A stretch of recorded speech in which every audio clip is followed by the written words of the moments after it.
Jesus é o nosso advogado, isso não muda. O amor passa por provas, isso também não muda. Sempre estamos provando o nosso amor pelos outros, esperando que as pessoas provem o amor delas por nós também. E todos nós precisamos provar o nosso amor para Deus. E, em último lugar, outra verdade imutável é a própria verdade. A verdade não muda. Essa verdade que já é estabelecida na Palavra de Deus, estabelecida também na nossa própria vivência, nossa experiência. E vemos também nesse texto de 1 João capítulo 2, que a verdade não é individual, a verdade é coletiva. Você não tem a sua verdade aí para você, e ninguém tem o direito de reivindicar para si a sua verdade. Olha, eu aprendi uma verdade na palavra de Deus, essa agora é a minha verdade, certo? Abrace isso como uma verdade que você conheceu da palavra de Deus, mas não foi você que inventou. O apóstolo Paulo, quando ele queria advertir os coríntios de sua arrogância, de não quererem obedecer certas coisas da palavra de Deus, ele pergunta, né, sobre a verdade, se ela surgiu de vocês ou ela veio até vocês. Uma boa pergunta, né? A verdade, ela veio até nós. Ninguém aqui tem um monopólio da verdade, ou seja, ninguém é detentor da verdade. A verdade que nós temos é uma verdade emprestada, é a verdade de Deus que foi concedida a nós, a palavra dele. Então, ninguém aqui pode dizer, eu achei a verdade, essa verdade é minha. Não, essa verdade é a verdade de Deus. Isso é muito bom, porque nós não vamos nos orgulhar, e também nós não precisamos brigar como se a pessoa estivesse ofendendo a mim propriamente. Nós estamos defendendo a verdade de Deus. Deus não precisa de defesa, mas mesmo assim Ele nos deu o privilégio de sermos soldados dele nesse exército. Por isso Ele inspira Judas para falar, lá na carta de Judas, né? Que a fé foi dada para nós, os santos, essa é a verdade, né? Inclui a verdade, e nós devemos batalhar diligentemente por essa verdade. Então é uma batalha, a verdade, nós precisamos combatê-la. O professor Paulo Tezei fala na classe dele que a verdade é a verdade de Deus, né? Toda a verdade é a verdade de Deus. Não sei se o Paulo assumiu essa verdade para ele, né? Que é dele. O Agostinho de Hipona, ele lançou essa frase. Depois Tomás de Aquino, ele repete: toda a verdade é a verdade de Deus. Então não existe o mundo secular e o mundo religioso na questão da verdade. Tem a verdade da Bíblia e tem a verdade da ciência. Não. A ciência não pode contradizer a Bíblia. Se a ciência contradisser a Bíblia, isso quer dizer que a Bíblia está errada. Não, ciência errada. Quer dizer que a ciência, ou a suposta ciência, está errada. Não existe uma verdade segmentada. A verdade do hinduísmo, a verdade do islamismo, a verdade do cristianismo. Não existe isso. Existe a verdade. Qualquer coisa que contradisser a verdade, então é a mentira, né? Então a palavra de Deus é a verdade. Nela está a verdade. A Bíblia é verdade. Agora, nem toda a verdade está na Bíblia. Opa, já começa a complicar, né? Tudo que está na Bíblia é verdade. Nem toda a verdade está na Bíblia. Ou seja, a Bíblia não contemplou todos os assuntos. Não foram todos os assuntos que a Bíblia contemplou. Mas Deus vai guiar as sociedades e os crentes e as pessoas na verdade. Então, até as pessoas que não têm a crença na Bíblia, elas têm dentro de si também um resquício, um pouco da verdade, dentro de cada uma delas. Porque a palavra de Deus diz em Romanos capítulo 2 que, não tendo lei, eles têm uma lei. Mesmo que eles não tenham uma lei escrita, mesmo que eles não leem, nem acreditam, dentro de cada ser humano existe uma lei gravada no coração. Existe a consciência, existe uma moralidade dentro das pessoas. Por exemplo, muitos ateus falam que esse negócio de moralidade não existe, é simplesmente um processo evolutivo. Mas não dá para explicar assim, porque eles não explicam por que afetividade. Porque é uma coisa que já evoluiu dentro das pessoas, de cuidarem, de terem algum tipo de afeto com as pessoas próximas. Mas é interessante, porque em havendo um desastre, uma catástrofe, qualquer pessoa, não precisa ser da nossa igreja, tá? E de nenhuma igreja evangélica, não precisa nem ser religioso. Qualquer pessoa vendo alguém num desespero, num desastre, numa catástrofe, mesmo não sendo parente dele, mesmo não sendo querido dele, ele vai ajudar essa pessoa. Existe ali um padrão de certo e errado, e o certo é socorrer. O certo é, mesmo não tendo afetividade nenhuma com aquela pessoa, eu vou ajudar aquela pessoa.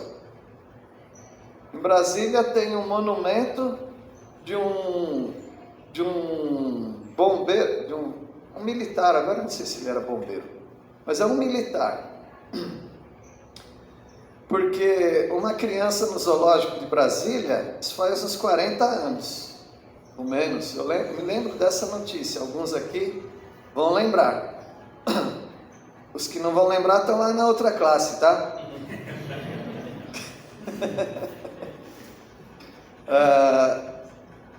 A criança arteira pulou a grade e entrou e caiu na piscina da Ariranha. Nessa classe também todo mundo sabe que é a Ariranha, tá? A Ariranha.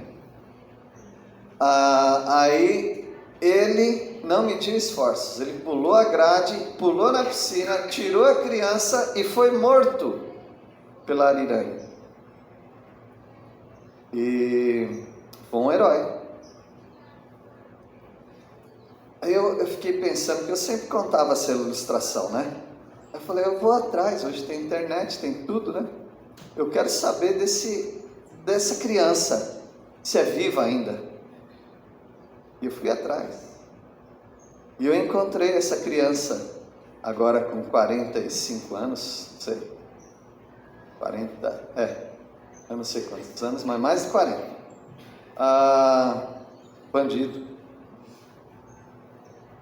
Bandido do colarinho branco. Brasília e tal. Então, essa pessoa se envolveu aí com várias coisas, sonegação e outras fraudes, maracutaias, né? E aí eu pesquisei mais e foram atrás da família. Sabe o que a família respondeu? Ela disse assim: mesmo que ele soubesse em que se tornaria aquele menino, ele salvaria, conhecendo quem ele era. Então, veja, há uma afetividade. Não, eu saiba, ele nem é crente, aquele herói, né?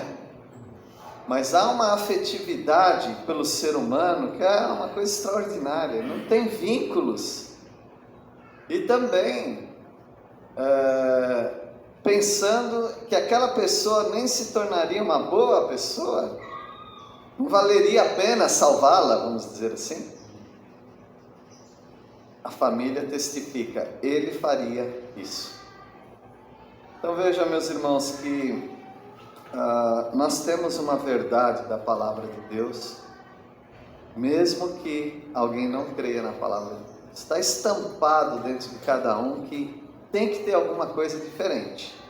Esse mundo não é uma mentira, esse mundo não é uma ilusão, existe uma verdade, e essa verdade é universal, independe de religião, não depende de particularidades, mas é algo bem geral.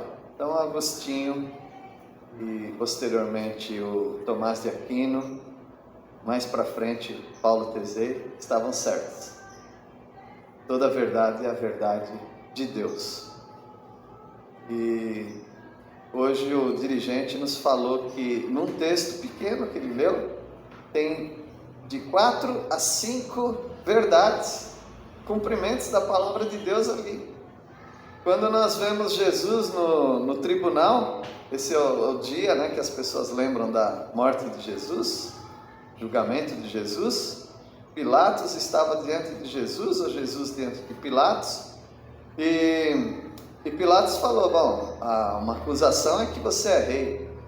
Ele falou assim, eu sou rei. Jesus fala, ele admite, eu sou rei. E ele fala que ele é da parte da verdade, e todo aquele que é da verdade vai segui-lo. E Pilatos pergunta, que é a verdade?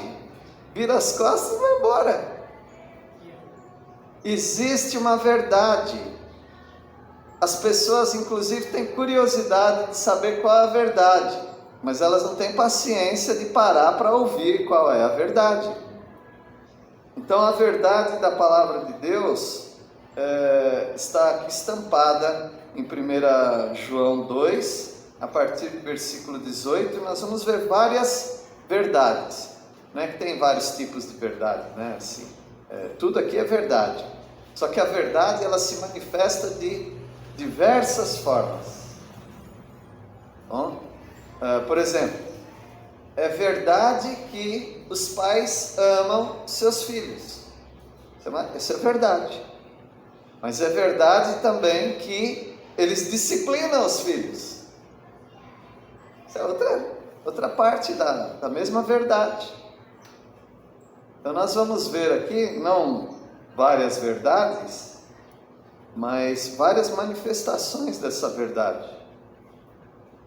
Tem a verdade da última hora. Alguém pode ler o versículo 18? Lembrei daquele hino, ao findar o labor dessa vida. Filhinhos, já é a última hora. E como ouviste que vem o anticristo, também agora, muitos anticristos têm surgido, pelo que conhecemos que é a última hora. Essa é uma verdade que alguns estão ignorando. Nós estamos na última hora. Essa última hora começou no início do Evangelho, no início da igreja, melhor dizendo. Porque a igreja vai ser arrebatada a qualquer momento. Concordam com essa verdade? O arrebatamento iminente. Então, a qualquer momento. Então, nós sempre estaremos na última hora. Sempre. A qualquer momento é a última hora. Os últimos dias também, Paulo fala, nos últimos dias os homens serão... Será que a gente tem que esperar ainda os últimos dias? Não, eles já estão aqui hoje. E eles já estiveram também quando começou a igreja. A igreja começou já nos seus últimos dias. Nós estamos na última hora. E o que você tem que saber sobre essa verdade da última hora? É que há muito engano. Os anticristos estão preparando um caminho para o anticristo, com letra maiúscula. Então vai aparecer um homem nesse mundo que vai enganar o mundo inteiro, quase o mundo inteiro. E os anticristos, que são os Joões Batistas malignos, deu para entender a analogia? Eles estão abrindo caminho, eles estão fazendo a nossa cabeça, para que quando o anticristo vier, ninguém fique assustado. Eu digo que se o anticristo vier hoje, ninguém fica assustado. Não tem novidade nenhuma mais nesse mundo para nos impressionar, quanto à maldade, quanto ao engano. Então essa é uma verdade, já é a última hora. Outra verdade, outra no sentido de outra manifestação da mesma verdade, né? É a verdade da permanência. É algo importante para nós. Versículo 19. Eles saíram de nosso meio, entretanto não eram dos nossos, porque se tivessem sido dos nossos, teriam permanecido conosco. Todavia eles se foram para que ficasse manifesto que nenhum deles é dos nossos. Esse assunto é tão difícil porque crente não perde a salvação. Nós cremos nisso. Mas quando alguém debanda tanto assim? Então eu vou tentar ensinar para os irmãos uma maneira de lidar com isso, tá? Alguns falam que quem se desviou não era crente mesmo. Outros falam, se desviou, perdeu a salvação. Eu tenho sempre incentivado aí um livretinho e já vi que, por exemplo, uma pessoa já comprou para alguém da igreja dando de presente. Que legal, né? Há um caminho de volta para Deus. Minha esposa e eu lemos uma página cada manhã, como devocional, de exemplos de pessoas que se desviaram, se afastaram do Senhor. E alguns então falam que perdeu a salvação, quem se desviou. Outros falam que ele nunca foi salvo. Qual é a verdade nisso? Meus irmãos, eu descanso a minha mente em 1 Coríntios capítulo 5, versículo... Não. Aí é 2 Coríntios 5, 17. Esse aqui é 5, 9, 10, 11. Vamos ler lá, né? O senhor está pensando, as velhas coisas já passaram, né? Aquele é 2 Coríntios 5, 17. 1 Coríntios 5,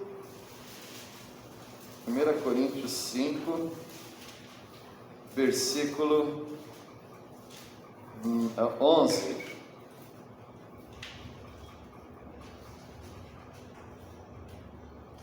Alguém pode ler? 1 Coríntios 5, 11. Mas agora, escreva a vocês que não se associem com alguém que, dizendo-se irmão, for devasso, avarento, idólatra, maldizente, bêbado ou ladrão, nem mesmo comam com alguém assim. Então, pastor Rubens, eu fiquei descansado com essa problemática que os crentes têm. Se alguém se desvia, perdeu a salvação. Não creio nisso. Se alguém se desvia, não era crente. Também não acredito nisso. Eu acredito que se alguém aceitar a Jesus, teve lá 30 segundos de sobriedade espiritual e aceitou Jesus como Salvador, ele é salvo. Agora, o que vai acontecer com a vida dele depois é uma incógnita para alguns. Ele vai ficar firme? Não vai? Não ficou por falta do discipulado da igreja? Não vou entrar nesse mérito. Se é salvo para sempre. Mas a gente fica com dúvida sobre algumas pessoas que se dizem crentes. Sabe como minha mente descansou? Biblicamente eu não preciso tratá-lo como irmão. Resolveu o meu problema. Eu não estou dizendo que você não é crente, só não vou te tratar como crente, porque a Bíblia diz que aquele que se diz irmão, é irmão mesmo ou não é? Não sei, mas se ele se diz irmão, mas ele vive igual incrédulo, então eu o trato como incrédulo, não sou condenado por isso. Isso é bíblico, irmãos. Aqui, 1 Coríntios, pode ler sobre isso. E 1 Coríntios 5, ele começa com um pecado terrível. E o pecado do capítulo 5, você já diria de cara, não é crente. Mas sabe o que Paulo diz? É crente. E vai sofrer nas mãos do diabo, para ver se ele se emenda de vida. Se não se emendar de vida, ele até morre aqui nesse mundo. Como juízo, Deus tira a vida dele, mas o espírito é salvo no dia de Cristo Jesus. É o que Paulo fala. Então, eu não vou ficar com essa dúvida teológica me corroendo. Se anda igual crente, não tem dúvida, não tem por que eu desconsiderar os irmãos. Mas se não está andando igual um crente, eu cumprimento tudo, mas eu não preciso tratá-lo como crente. Isso resolve muito as minhas dúvidas, né? Então, a verdade, meus irmãos, é que algumas pessoas, e essas não eram crentes mesmo, tá? Elas surgiram no nosso meio, mas que estão completamente longe dos caminhos de Deus. São apóstatas. E isso também dá um medo da gente falar, porque o apóstata não é salvo. Mas como não é salvo? Ele levou tantas pessoas a Cristo. Como não é salvo? Ele pastoreou igrejas. Não, a palavra de Deus nos mostra em 2 Pedro capítulo 2, de pessoas que não são salvas, mas estavam ensinando toda a verdade da palavra de Deus. São apóstatas. Apóstata é diferente de crente desviado, tá bom? É uma pessoa que está com um propósito maligno de confundir os crentes. Então é o versículo 19. Versículo 20 agora, esse aqui também do versículo 20, é bastante conturbado entre os crentes. É a unção do Espírito. A verdade da unção do Espírito. Unção vem de ungir, e ungir tem a ver com óleo. Eles jogavam óleo na cabeça de quem ia ser rei, consagravam sacerdotes. Então, o óleo, essa unção, era algo espiritual. Nenhuma dúvida quanto a isso. A questão é que alguns crentes acham que uns crentes são ungidos, outros não são ungidos. Todo crente é ungido, tá bom?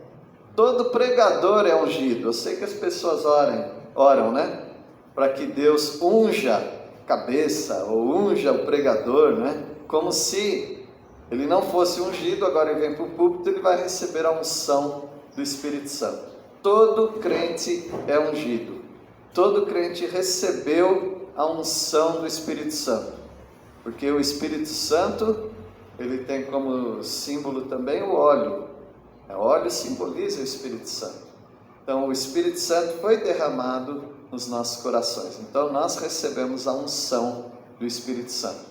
Alguns estão se desenvolvendo mais e outros menos. Mas todo crente tem a capacidade dada pelo Espírito Santo de compreender as Escrituras. Nós temos 2 versículos para a unção. É o versículo 20 e o 27. Versículo 20, alguém pode ler, por favor? Mas vocês não são assim, porque receberam o Espírito Santo e têm conhecimento da verdade. Vocês não são assim como?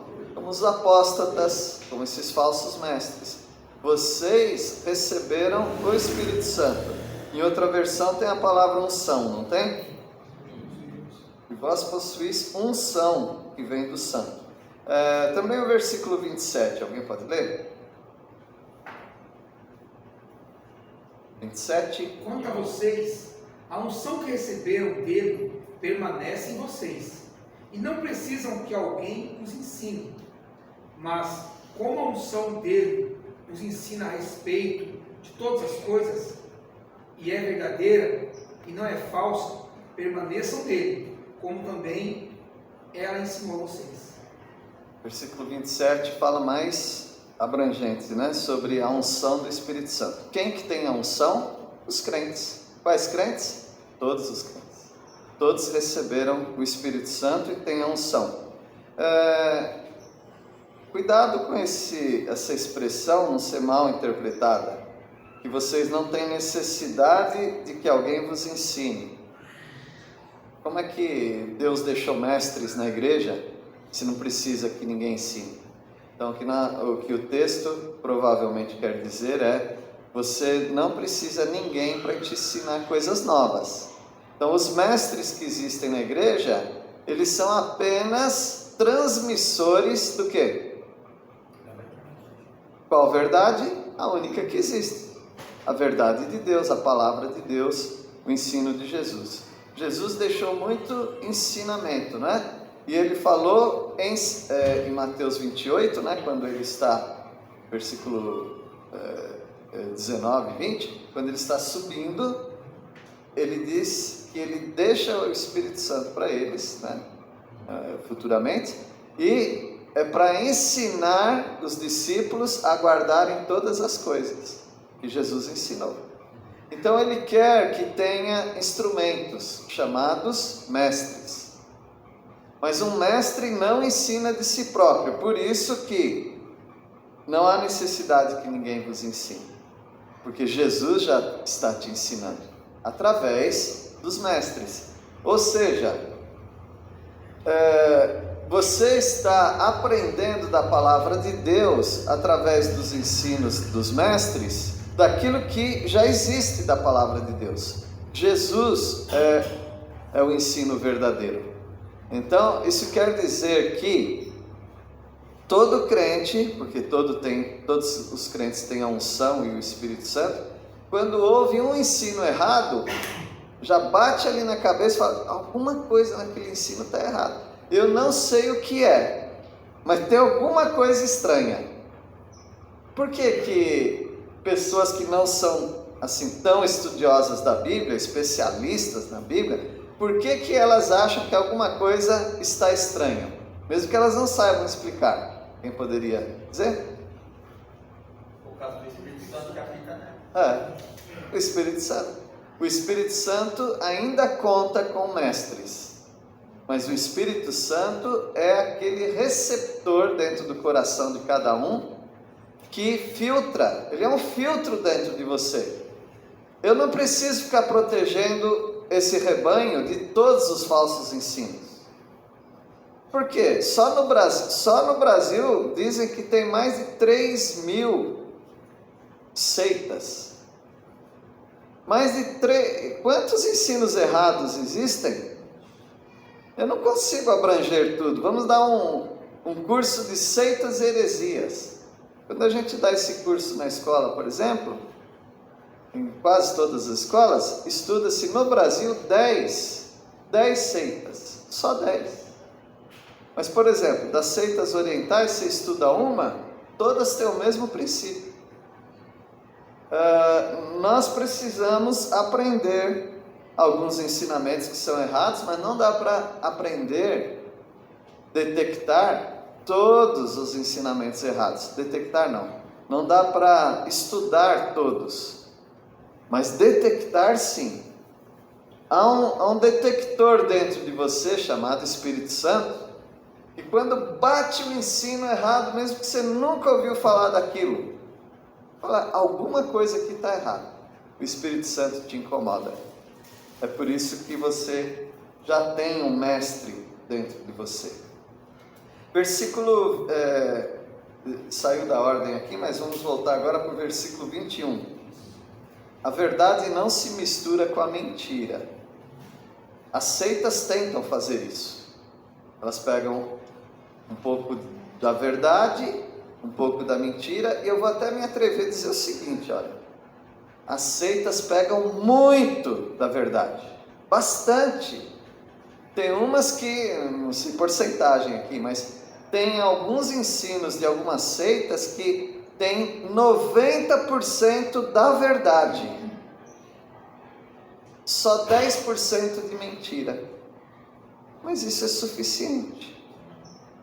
Não estou dando ideia para ninguém, mas as mulheres antes matavam os maridos com arsênico. Ainda marcha, pastor, bastante. Sei lá. O arsênico, não estou dando ideia, tá? O arsênico é poderosíssimo. Porque o arsênico é um pouquinho que põe na comida. Não tem gosto, não dá para perceber nenhuma coloração diferente, e ele mata aos poucos. Ele vai matar a pessoa de problemas cardíacos.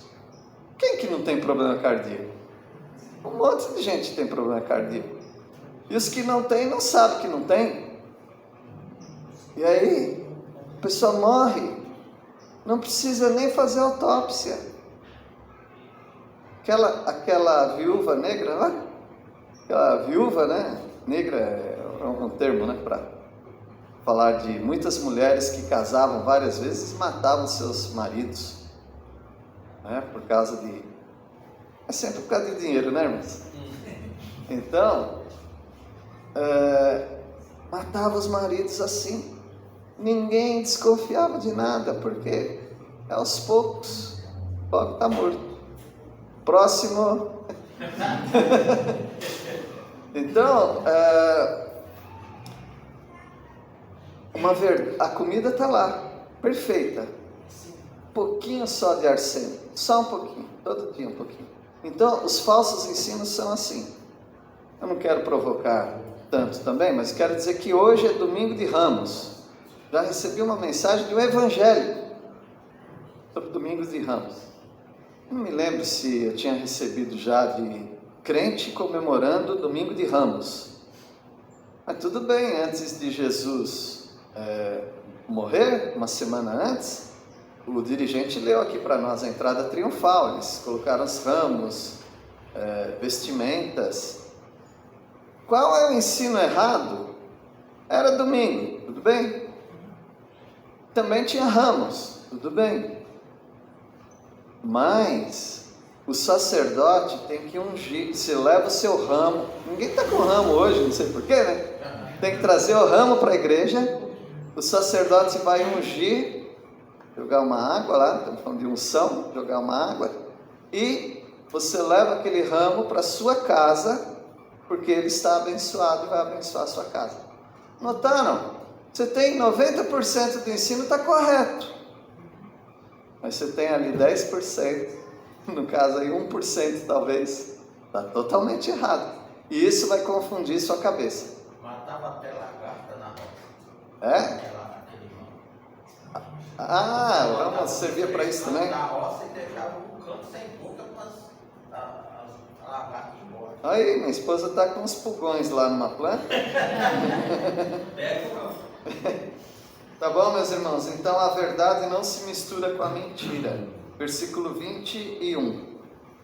Não vos escrevi porque não saibais a verdade, antes porque a sabeis, e porque mentira alguma jamais procede da verdade.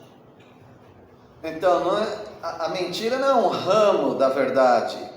A mentira não é alguma coisa que surgiu da verdade. Não, a mentira ela é introduzida na verdade. A água benta no ramo, ela não surgiu da entrada triunfal de Jesus, gente. Ela foi introduzida, elemento estranho que foi introduzido na narrativa da palavra de Deus, da entrada triunfal. Aí como é que você vai dividir depois? Porque os grupos que fazem isso, eles leem a Bíblia fielmente? Não, ninguém é incentivado. Hoje é domingo de Ramos, vamos lá para beatificar, abençoar o ramo para nós. Vamos fazer isso. Mas vamos nos basear, a nossa família vai para a igreja abençoar os ramos. Mas vamos primeiro, em família, né, o chefe da família, vamos sentar ao redor da palavra para compreender o que nós estamos fazendo. Aí a pessoa vai lendo. Onde que está esse negócio de abençoar os ramos? Quem é exaltado é Jesus. E eles balançavam lá aqueles ramos, mas não tem nenhuma instrução para abençoar os ramos e levar para casa e ser abençoado. Mas quem que vai saber isso? Ninguém lê a Bíblia? Quer dizer, ninguém assim, né? Não são incentivados a ler a Bíblia junto com isso. Então, tudo que nós vamos fazer, a gente precisa da palavra de Deus nos dando o apoio da nossa prática, não é isso? Senão, não tem base. A verdade não se mistura com a mentira. A mentira não vem da verdade, não procede da verdade. A mentira é introduzida. O arsênico não faz parte daquela comida, ele foi introduzido naquela comida. Versículo 22 e 23, agora temos a verdade de Jesus Cristo. 22. É o mentiroso, senão aquele que nega que Jesus é o Cristo. E o anticristo é o anticristo, esse mesmo que nega o Pai e o Filho. Todo aquele que nega o Filho, esse não tem o Pai. Aquele que confessa o Filho, tem igualmente o Pai. Não vou falar todos os problemas que João estava enfrentando.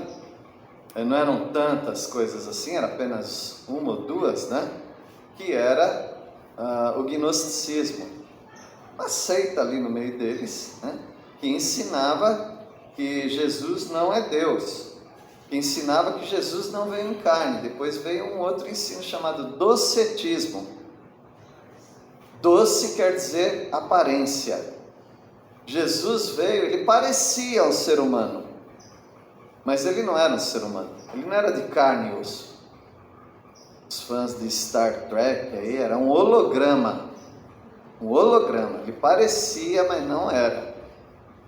Então esse foi o docetismo. Saiu do gnosticismo, que ensinava que Jesus não veio em carne. Então esse é um ensino errado. A verdade é que Jesus veio em carne. Jesus é semente do Espírito Santo na barriga de Maria. Maria era pecadora. Maria veio de Adão. Mas Jesus, ele não veio de Maria. Ele não veio de José. Ele veio do Espírito Santo. Então, ele veio em carne e ele não pecou. Numa discussão com alguns colegas, né? Estou terminando um curso, e era sobre a impecabilidade de Jesus ou pecabilidade, por causa da tentação. Jesus poderia pecar ou não? Então alguns acreditam que Jesus poderia pecar, porque senão teria sido tudo uma farsa, aquela tentação. E outros falam, não, Jesus não poderia pecar. Eu creio que Jesus não poderia pecar. Ele não poderia pecar. Tem coisas que Deus não pode fazer. Mas ele não é onipotente? Sim, mas tem coisas que estão fora do caráter dele. Ele não pode pecar. Então Jesus, ele veio em carne, mas não pecou. Essa é verdade. Está na palavra de Deus. Versículo 23, quem nega isso, então não é da verdade, é do anticristo. Versículo 24 agora. A verdade do testemunho original. Qual é o testemunho original? Por exemplo, se a Marilda me falar essas verdades aqui. Tá, eu acredito.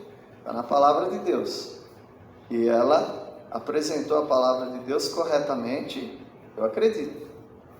Mas será que essa verdade original é da irmã Marilda? Não, ela só trouxe o ensino original. O ensino original, meus irmãos, dos apóstolos. Não existe nenhum ensino novo atualmente. Ele deixou, não é que ele deixou de existir, ele encerrou o ensino da palavra de Deus para a igreja. Se encerrou com o último apóstolo, que foi João. Depois que ele morreu, todas as verdades proclamadas são originárias do ensino dos apóstolos.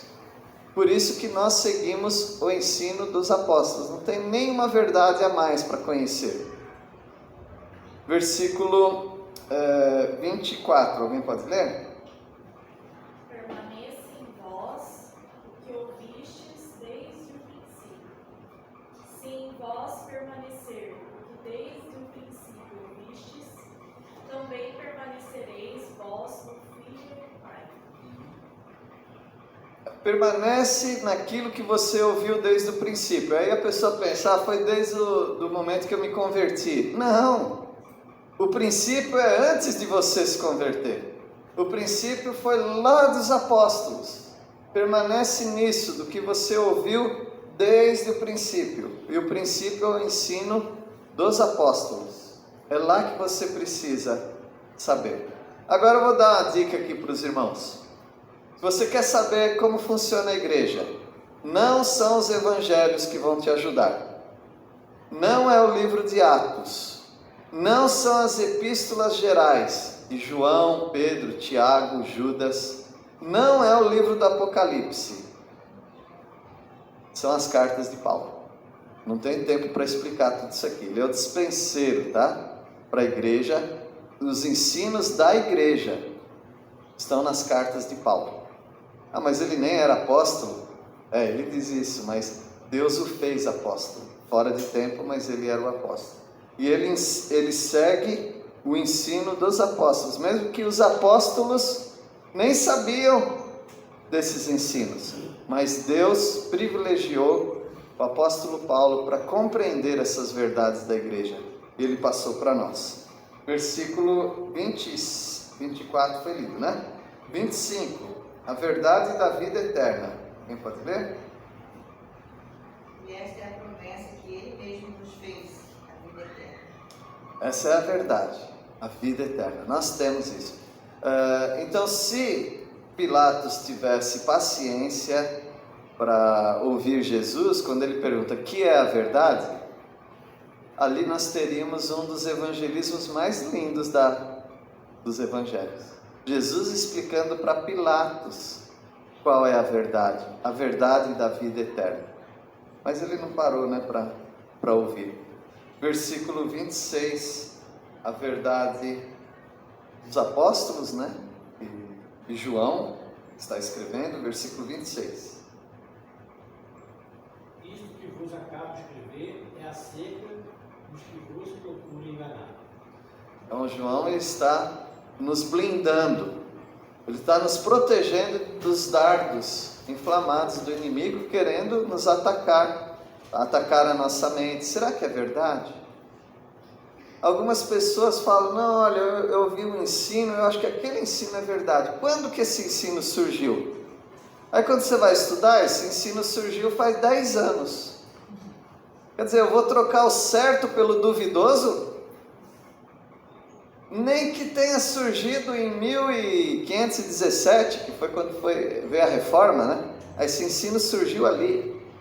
Por exemplo, o ensino de que tal livro e tal livro não é da Bíblia, não faz parte do cânon da Bíblia, não deveria estar aqui porque não é inspirado, ele só veio depois da reforma.